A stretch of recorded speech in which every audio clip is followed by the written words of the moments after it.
आज हम आपको लेकर चलेंगे समय की उस यात्रा पर जो 4.5 अरब साल पहले शुरू हुई थी। ये कहानी है हमारी धरती के जन्म की, महासागरों और जीवन के बनने की, डायनासोर के राज की और इंसान के उदय तक की। हर मोड़ रोमांचक है, हर पड़ाव आश्चर्य से भरा हुआ है। तो आइए शुरू करते हैं पृथ्वी की ये अद्भुत यात्रा। करीब 4.6 अरब साल पहले सौरमंडल एक गैस और धूल का बादल था। गुरुत्वाकर्षण ने इस धूल को आपस में खींचकर गोले बनाए, बीच में सूरज बना और उसके चारों ओर छोटे छोटे पिंड इकट्ठे होकर ग्रह बनने लगे। इन्हीं में से एक था हमारी पृथ्वी। शुरुआत में पृथ्वी बिल्कुल वैसी नहीं थी जैसी आज है। यह एक आग का विशाल गोला थी, सतह पर पिघली चट्टानें, चारों तरफ धुआं और गैसें। उस समय उल्कापिंड लगातार पृथ्वी से टकरा रहे थे। इन टक्करों ने गर्मी भी पैदा की और साथ ही पानी और खनिज भी पहुंचाए। धीरे धीरे समय के साथ सतह ठंडी हुई, कठोर पपड़ी बनी और आगे चलकर यही महाद्वीप बने। पृथ्वी ठंडी होने के साथ साथ जलवाष्प संघनित होकर बारिश के रूप में गिरा। करोड़ों साल तक लगातार हुई इस बारिश से पहले महासागर बने, लेकिन उस समय की हवा हमारी सांस लेने लायक नहीं थी। वातावरण में कार्बन डाइऑक्साइड, मीथेन और अमोनिया जैसी गैसें थीं। फिर भी यही महासागर और यही वातावरण जीवन की पहली प्रयोगशाला बने। जीवन की शुरुआत कब और कैसे हुई, ये विज्ञान के सबसे बड़े रहस्यों में से एक है।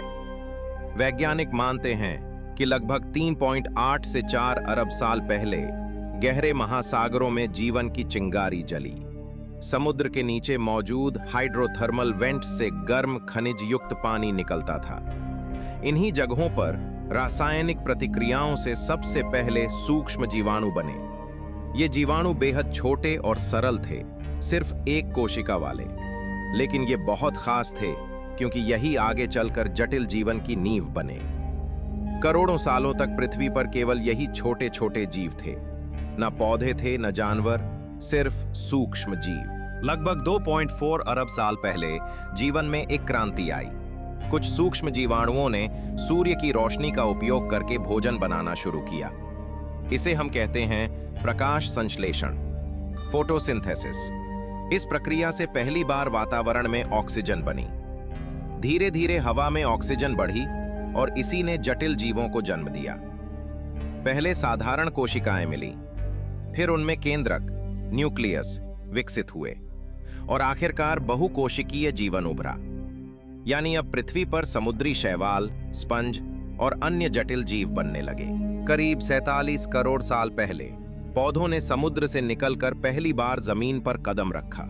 छोटे छोटे काई जैसे पौधे धीरे धीरे विकसित होकर बड़े पेड़ों में बदल गए। फिर कीड़े मकोड़े और उभयचर जीव यानी एम्फिबियंस भी पानी से निकलकर धरती पर आने लगे। धरती पर पहली बार जंगल फैले और हवा में ऑक्सीजन भर गई।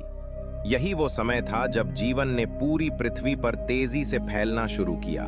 इसके बाद आया वो दौर जिसने लाखों साल तक धरती पर राज किया, डायनासोरों का युग। लगभग 23 करोड़ साल पहले डायनासोर प्रकट हुए। कुछ मुर्गी जितने छोटे थे तो कुछ घर जितने बड़े। वे शाकाहारी भी थे और मांसाहारी भी। डायनासोरों ने करीब 16,105 करोड़ साल तक पूरी पृथ्वी पर शासन किया। इसी दौरान महाद्वीप बदल रहे थे। एक बड़ा महाद्वीप पैंजिया धीरे धीरे टूटकर अलग अलग हिस्सों में बंट रहा था। लेकिन इस सुनहरे युग का अंत हुआ लगभग 6.6 करोड़ साल पहले, जब एक विशाल क्षुद्र ग्रह मेक्सिको के पास टकराया। इस टक्कर से निकली आग और धूल ने सूर्य की रोशनी रोक दी। मौसम बिगड़ गया और डायनासोर हमेशा के लिए खत्म हो गए। डायनासोरों के समाप्त होने के बाद एक नई प्रजाति को मौका मिला, स्तनधारी मैमल्स। ये छोटे छोटे जीव थे जो डायनासोर के समय छुप कर रहते थे। अब वे विकसित होकर हर जगह फैलने लगे। कुछ ने उड़ना सीखा, कुछ पानी में रहने लगे और कुछ जंगलों में। इन्हीं में से एक शाखा आगे चलकर प्राइमेट्स यानी बंदर और फिर इंसान बनी।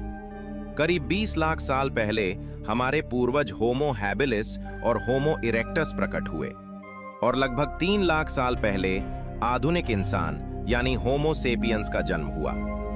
हमारे पूर्वजों ने आग जलाना, औजार बनाना, शिकार करना और भाषा बोलना सीखा। यही इंसान आगे चलकर सभ्यताओं और आधुनिक दुनिया का निर्माता बना। पृथ्वी की यात्रा हमेशा बदलती रही है। कई बार हिमयुग आइस एजेस आए जब पूरा ग्रह बर्फ से ढक गया। कभी गर्म जलवायु ने जंगलों को रेगिस्तान में बदल दिया। महाद्वीप लगातार हिलते डुलते रहे। आज का एशिया, अफ्रीका और अमेरिका कभी एक साथ जुड़े हुए थे। करीब 5 करोड़ साल पहले जब भारत एशिया से टकराया, तब दुनिया का सबसे ऊंचा पर्वत हिमालय बना। ऐसी घटनाओं ने हमेशा पृथ्वी के मौसम और जीवन को बदल दिया। तो यह है हमारी पृथ्वी की यात्रा, एक जलते हुए गोले से शुरू होकर महासागरों, जीवन, जंगलों, डायनासोर और इंसानों तक की। ये कहानी हमें बताती है कि हम सब 4.5 अरब साल की एक लंबी कड़ी का हिस्सा हैं। पृथ्वी हमारी एकमात्र घर है। इसकी रक्षा करना और इसे आने वाली पीढ़ियों के लिए बचाए रखना हमारी सबसे बड़ी जिम्मेदारी है।